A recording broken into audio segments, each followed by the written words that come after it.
Cricket के मैदान पर एक कहावत आप हमेशा महसूस कर सकते हैं या देख सकते हैं कि एक दिन अगर आप हीरो हैं तो अगले दिन आप ज़ीरो भी हो सकते हैं। मुंबई के मैदान के हीरो शिवम मावी रहे, लेकिन इसी गेंदबाज की पुणे के मैदान पर जमकर पिटाई हुई और शिवम मावी के साथ साथ बाकी के युवा गेंदबाजों के खिलाफ श्रीलंका के बल्लेबाजों ने जमकर अटैक किया और नतीजा ये था कि एक बड़ा स्कोर श्रीलंका ने बनाया, जिसके सामने चारों खाने चित हो गई भारतीय टीम। अब आपके जहन में भी बड़ा सवाल होगा कि उमरान मलिक के पास रफ्तार है, अर्शदीप सिंह के पास स्विंग है, शिवम मावी पिछले मैच में मैन ऑफ द मैच बन के आए, अक्षर पटेल और युजवेंद्र चहल को अपनी पिचेस पे गेंदबाजी करना आता है, लेकिन ऐसा क्या हुआ जिसकी वजह से श्रीलंका के युवा बल्लेबाज भारतीय गेंदबाजों पे भारी पड़ गए।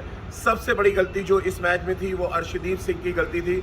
लगातार नो बॉल्स डाली और क्रिकेट के मैदान पे हमेशा कहते हैं, खासतौर से T20 फॉर्मेट में, कि अगर आप नो बॉल डालते हैं तो ये क्राइम है, यानी कि आप एक ऐसा क्राइम कर रहे हैं जिससे बच के निकलना मुश्किल है, यानी कि एक ऐसी गलती आप कर रहे हैं जिसका खामियाजा आपको भुगतना पड़ेगा।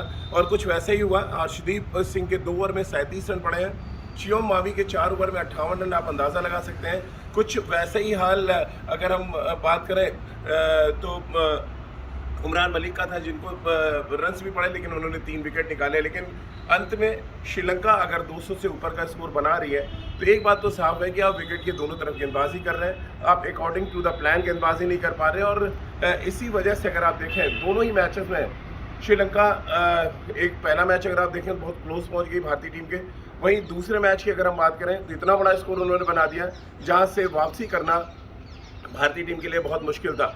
अब सिलसिलेवार तरीके से आप देखें, अर्शदीप सिंह की नो बॉल ने जहां बड़ा फर्क डाला, वहीं अगर हम दूसरी तरफ बात करें शिवम मावी की, शिवम मावी एक अच्छे गेंदबाज हैं, लेकिन उनको सीखना पड़ेगा कि अगर फ्लैट ट्रैक है जहाँ पे बहुत ज़्यादा मदद नहीं है तो फिर आपको किस लेंथ पे गेंदबाजी करनी है। इसके अलावा बात उमरान मलिक की करें, उनके पास रफ्तार है, लेकिन जो बॉलिंग कोच है उनको उनसे बात करनी पड़ेगी कि आपको किस गेंदबाज के खिलाफ गेंदबाजी करनी है, यानी बल्लेबाजों के स्ट्रॉन्ग एरिया में आपको गेंदबाजी नहीं करनी है, ये बात समझना पड़ेगा।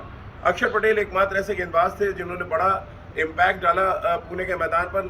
बाकी के जो गेंदबाज थे वो पूरी तरह से असर नहीं डाल पाए। हार्दिक पांड्या ने सिर्फ 2 ओवर गेंदबाजी की, जो एक बड़ा सवाल भी खड़ा करता है कि 2 ओवर में 13 रन देने के बाद भी आखिर उन्होंने गेंदबाजी क्यों नहीं की।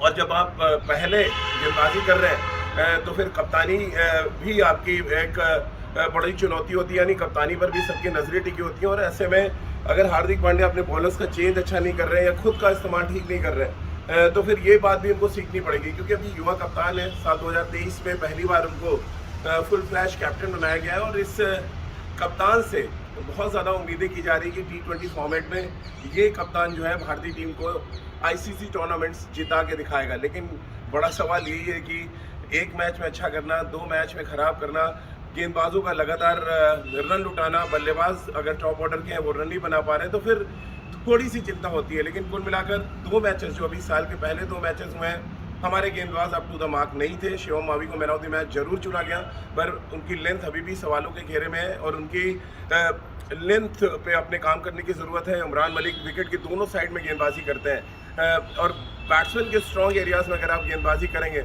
मसलन उनका बॉल जो अंदर आता है और फ्लिक करने का मौका देते हैं, ये सारी चीज़ें आपको बचनी पड़ेंगी। अब क्योंकि 1-1 की बराबरी पर सीरीज़ है, दबाव गेंदबाजों पे ज़्यादा है। देखिए, अगर आप पहला मैच याद करें, बहुत क्लोज मैच गया था जहाँ पर एक तरह से जान बच गई भारतीय टीम की, लेकिन पुणे में ऐसा नहीं हो पाया। पुणे में श्रीलंका ने कोई मौका नहीं दिया भारतीय गेंदबाजों को। और अब जो तीसरा मैच है वो तय करेगा कि कौन सीरीज जीतने वाला है। लेकिन मेरे लिए तीसरे मैच में ये देखना बहुत इंपॉर्टेंट है कि भारतीय गेंदबाज किस लाइन और लेंथ के साथ गेंदबाजी करते हैं, किस बल्लेबाज के खिलाफ वो अपनी रणनीति किस तरह की बनाते हैं, मसलन लेफ्ट हैंडर्स के खिलाफ कहाँ पे गेंद डालनी है और राइट हैंडर्स के खिलाफ कहाँ डालनी है। ये बड़ा इंपॉर्टेंट फैक्टर होगा। खासतौर से कुशल मेंडिस ने जिस तरह के बड़े शॉट्स खेले हैं पहले 6 ओवर में, उससे अपने आप को आप कैसे बचाते हैं ये भी देखना बहुत ज़रूरी होगा। जिस तरह से कप्तान शनाका लगातार अटैक कर रहे हैं भारतीय स्पिनर्स पे, भारतीय गेंदबाजों पे, उससे आप कैसे बचेंगे। ये तमाम ऐसी चुनौतियाँ हैं जिसको आप सिर्फ 24 घंटे के अंदर आपको दूर करनी है। तो भारतीय गेंदबाजों को बड़ी रणनीति सुधरी हुई गेंदबाजी के साथ इस सीरीज में वापसी करनी पड़ेगी, नहीं तो एक और बड़ा स्कोर श्रीलंका बनाएगी, क्योंकि एक ऐसे मैदान पर मैच है जहां पर रनों की बारिश आपको देखने को मिल सकती है और रनों की बारिश को रोकने का काम भारतीय गेंदबाजों को करना है अगर इस सीरीज में भारतीय टीम को जीत हासिल करनी है।